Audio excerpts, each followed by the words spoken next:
बिस्मिल्लाहिर्रहमानिर्रहीम। अस्सलाम वालेकुम एवरीवन। आज का हमारा टॉपिक है सब्जेक्ट वर्ब एग्रीमेंट, और ये वाला टॉपिक तमाम स्टूडेंट्स के लिए, टीचर्स के लिए और पेरेंट्स के लिए बहुत इम्पॉर्टेंट है, जो कि इंग्लिश सीखना चाहते हैं या सिखाना चाहते हैं। और इसके अलावा ये बताता चलूँ कि ये एमडी कैट ई कैट का एक बहुत ही अहम टॉपिक है और मोस्टली इसी टॉपिक के अंदर से एमसीक्यू आते हैं। तो आज के इम्पोर्टेंट टॉपिक को हम स्टार्ट करते हैं। हमारे आज के टॉपिक की आउटलाइन ये है कि हम सबसे पहले ये जानेंगे कि what is subject verb agreement, के सब्जेक्ट वर्ब एग्रीमेंट होता क्या है। उसके बाद हम रूल्स पढ़ेंगे और उनकी एक्सप्लेनेशन को देखेंगे with the help of MCQs, और वो एमसीक्यू जो हैं that will be taken from the past papers. कुछ पास्ट पेपर्स में होंगे, कुछ पास्ट पेपर्स में से नहीं भी होंगे। उसके बाद हम इसकी प्रैक्टिस करेंगे और प्रैक्टिस के लिए हम एमसीक्यू का इस्तेमाल करेंगे, और वो एमसीक्यू पास्ट पेपर्स में से होंगे और टेक्स्ट बुक्स में से होंगे। मीन्स से कि आप साथ साथ हम अपनी टेक्स्ट बुक्स भी क्लियर करेंगे। तो जो लोग एमडी कैट के स्टूडेंट्स नहीं हैं, ये वीडियो उनके लिए भी इक्वली इम्पॉर्टेंट है, ना कि सिर्फ एमडी कैट के स्टूडेंट्स के लिए। और ये हमारा जो सीरीज़ है उसका लेक्चर नंबर 2 है, लेकिन सब्जेक्ट वर्ब एग्रीमेंट का ये टॉपिक 1 ही है। चलिए इसकी वजाहत करते हैं एक उर्दू के कुछ सेंटेंसेस की मदद से। उर्दू के 3 सेंटेंसेस आपके सामने लिखे हुए हैं। नंबर 1 पर है उमैर बहुत तेज़ भागती है, तमाम मेहमान आ गई हैं, आलिया कपड़े इस्त्री कर रही है। तो आप इन सेंटेंसेस को देखें तो आपको ये सेंटेंसेस बड़े अजीब से लगते हैं, इसलिए कि उमैर जो है वो एक लड़का है, लेकिन उसके साथ हमने जो वर्ब इस्तेमाल किया है वो लड़की वाला इस्तेमाल किया गया है। तमाम मेहमान, मेहमान जो हैं वो उर्दू में मुज़क्कर हैं यानी मेल हैं, और उनको ट्रीट किया गया है फ़ीमेल के तौर पर। इसी तरह आलिया लड़की है और कर रहा है जो है वो मेल के लिए इस्तेमाल किया जाता है। तो यहाँ पर हमारा जो सब्जेक्ट है और हमारा जो वर्ब है, उन दोनों में एक दूसरे के साथ कोलैबोरेशन नहीं पाई जा रही, यानी कि सब्जेक्ट कुछ और है और वर्ब कुछ और इस्तेमाल किया जा रहा है, और इसी को हम कहते हैं सब्जेक्ट वर्ब एग्रीमेंट, के आपका सब्जेक्ट आपके वर्ब के साथ एग्री करना चाहिए। चलते हैं इसकी प्रैक्टिस की तरफ। इसका ये रूल नंबर 1 हम पढ़ेंगे पहले। तो रूल नंबर 1 जो है वो यूज़ ऑफ जेरेंट है। अब जेरेंट क्या होता है कि जब हम किसी वर्ब के साथ आईएनजी लगा देते हैं, जैसे ओपन है तो ओपन एक वर्ब है और वर्ब के साथ हमने आईएनजी लगा दिया है, तो वर्ब के साथ जब आईएनजी लगा दें, मैं यहाँ पर लिख भी देता हूँ, वर्ब के साथ जब हम एडिशन कर दें आईएनजी का और वो नाउन बन जाए तो उसको हम कहते हैं कि ये जेरेंट है। अब ओपनिंग माय प्रेजेंट्स, प्रेजेंट्स कहते हैं गिफ्ट्स को, तहाइफ को खोलना।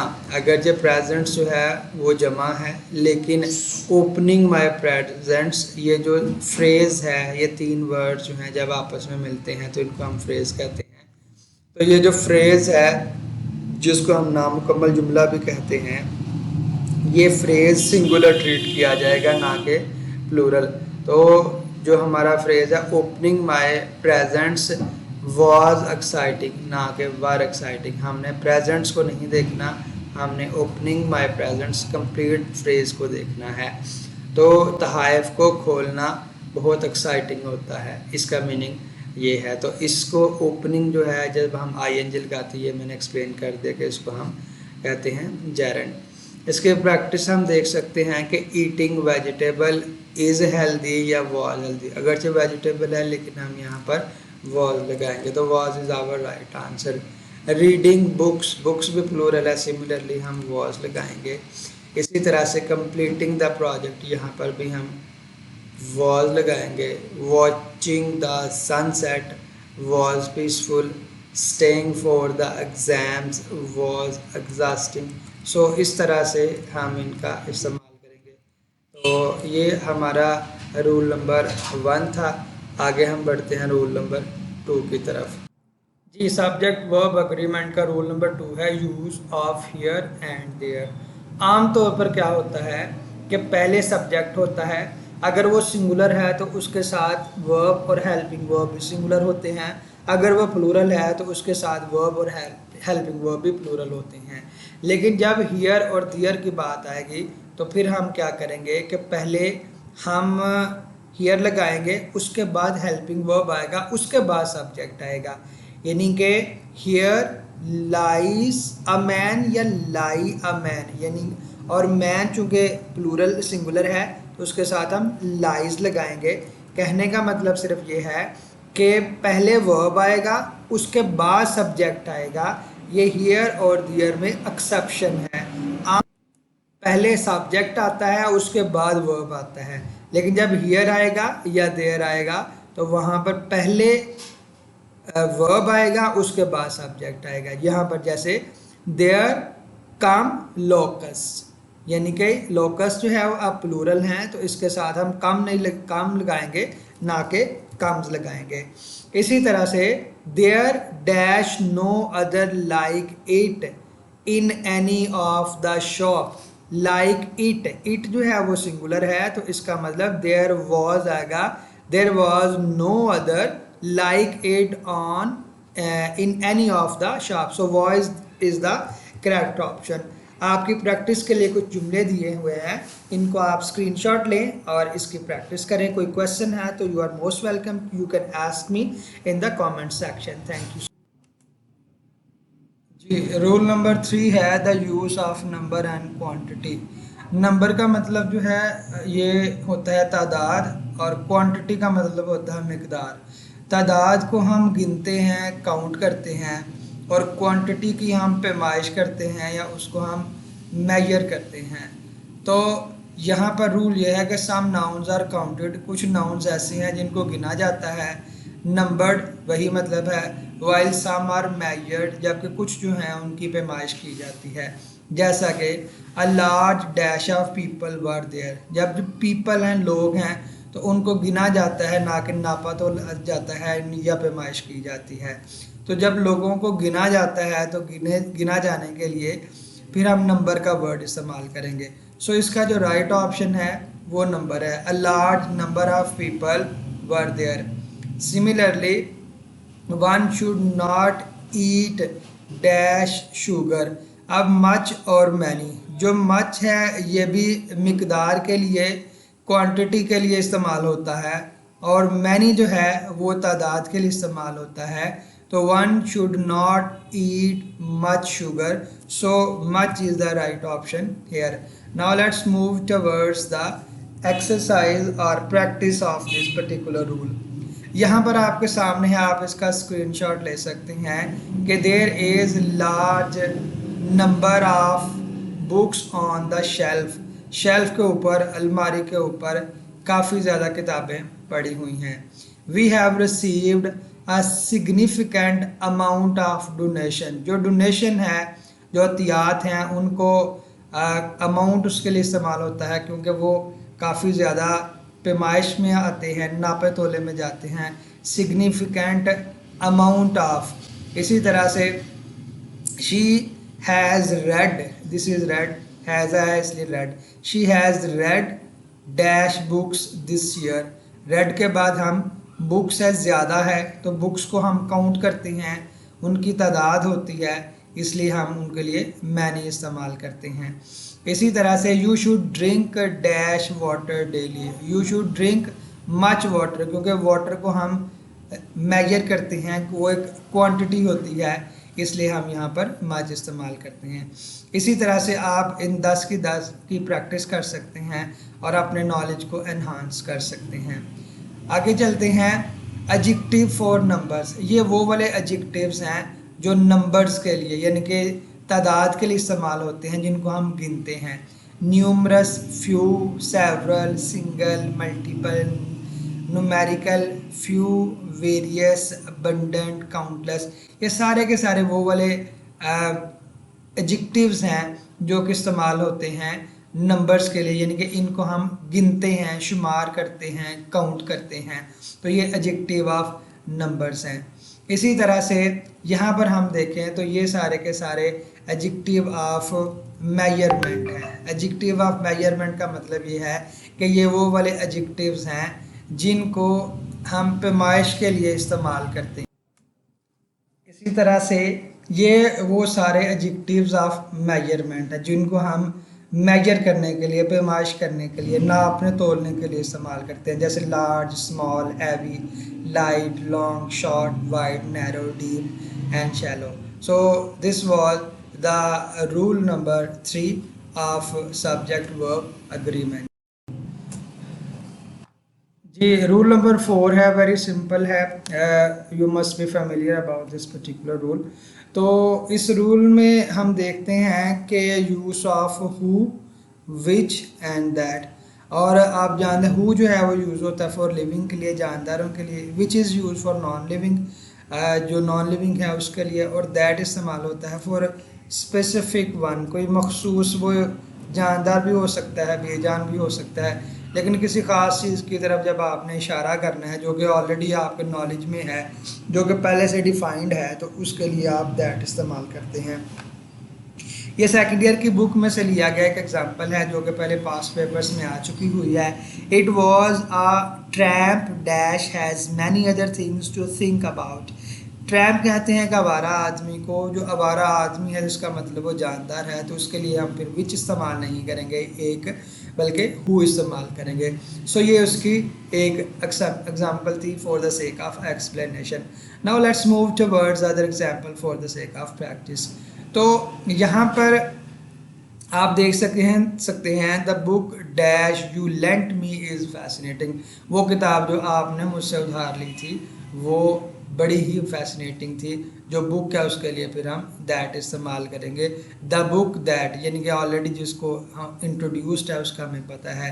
She is the artist who painted the mural, कि ये वो आर्टिस्ट है जिसने पेंट किया था। जो हु है वो इस्तेमाल होता है जानदार के लिए, तो आर्टिस्ट है वो जानदार है, उसके लिए हम हु इस्तेमाल करेंगे। द मूवी बेजान है तो उसके लिए हम दैट इस्तेमाल करेंगे। सिमिलरली हाउस बेजान है, उसके लिए हम दैट इस्तेमाल करेंगे। आप इसका स्क्रीनशॉट लेकर इसकी फर्दर प्रैक्टिस भी कर सकते हैं। ये पूरा पेज जो था इसमें हम दैट और विच का इस्तेमाल देखा है, और हु का, इसमें विच जो है वो राइट ऑप्शन नहीं था। आइए अब विच को देखते हैं कि विच कहाँ इस्तेमाल होता है। फर्स्ट ऑफ ऑल ये कि विच से पहले हम कॉमा इस्तेमाल करते हैं, और मोस्टली उसके बाद भी जब जो फ्रेज़ होता है ख़त्म होता है तो उसके बाद भी कॉमा का इस्तेमाल किया जाता है। तो the river which flows through the city is polluted, कि वो रिवर जो कि शहर के अंदर से बहता है वो पोल्यूटेड है या गंदा है। The house which is located on the हिल, के ये एक एडिशनल इन्फॉर्मेशन के तौर पर जो है दरमियान में आता है, तो इसके स्टार्ट पे और इसके एंड पर कॉमा आता है, तो ये विच का इस्तेमाल है। आप इसका भी स्क्रीनशॉट लेकर इसको फर्दर स्टडी कर सकते हैं, और अगर कोई क्वेश्चन हो, कोई क्वेरी हो तो आप कमेंट सेक्शन में पूछ सकते हैं। जी, सब्जेक्ट वर्ब एग्रीमेंट का रूल नंबर 5 है adjective with articles the end verb helping verb. अब इसका मतलब क्या है, इसका मतलब को पहले समझ।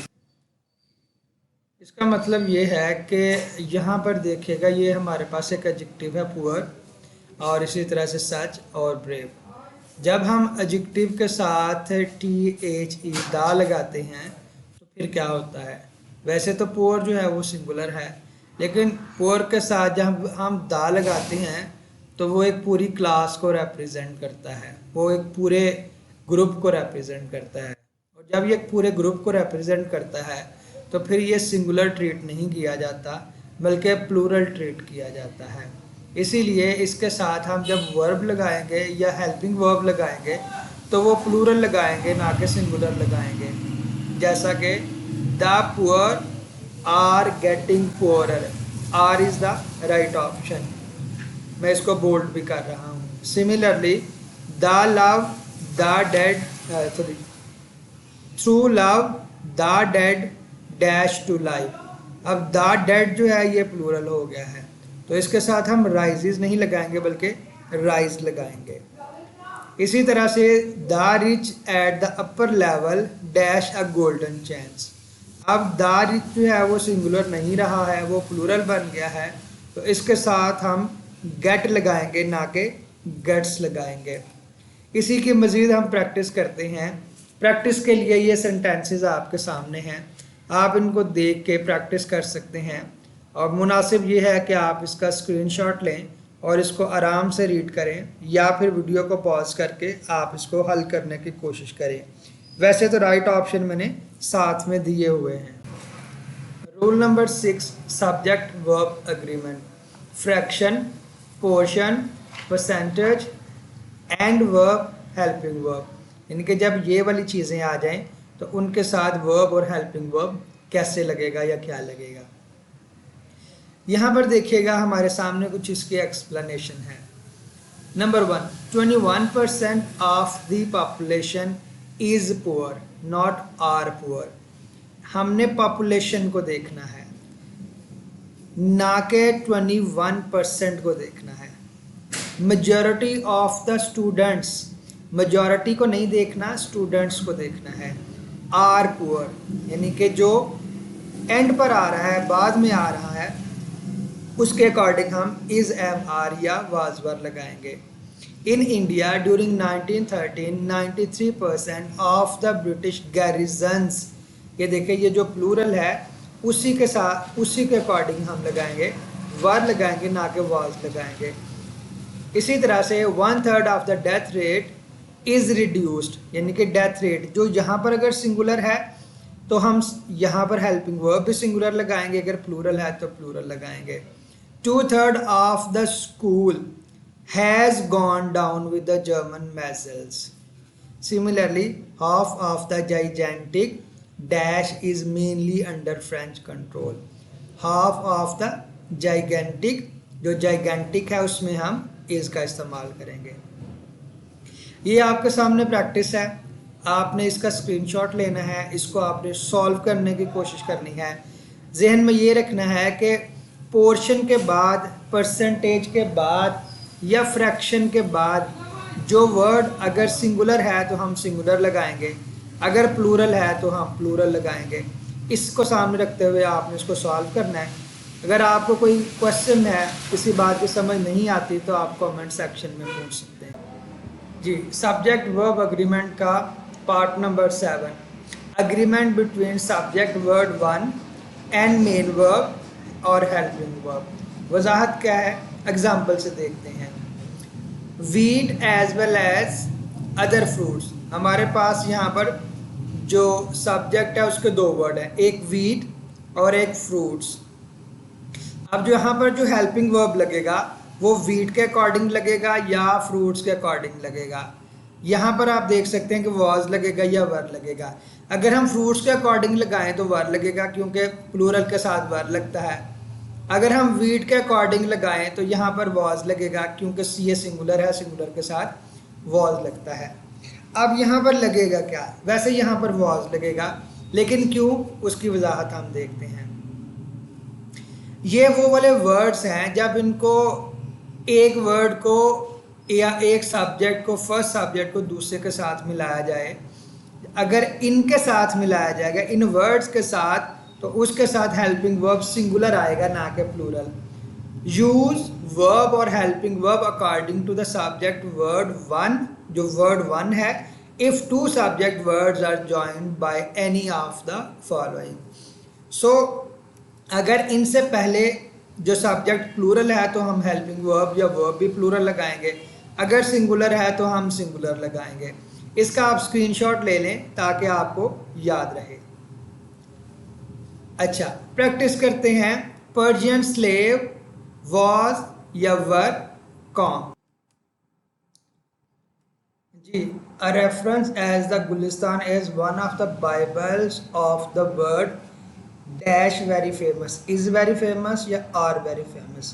हमने बाइबल्स ऑफ द वर्ड को नहीं देखना, बल्कि अ रेफरेंस, ये एक रेफरेंस है। As a Gulistan is one of the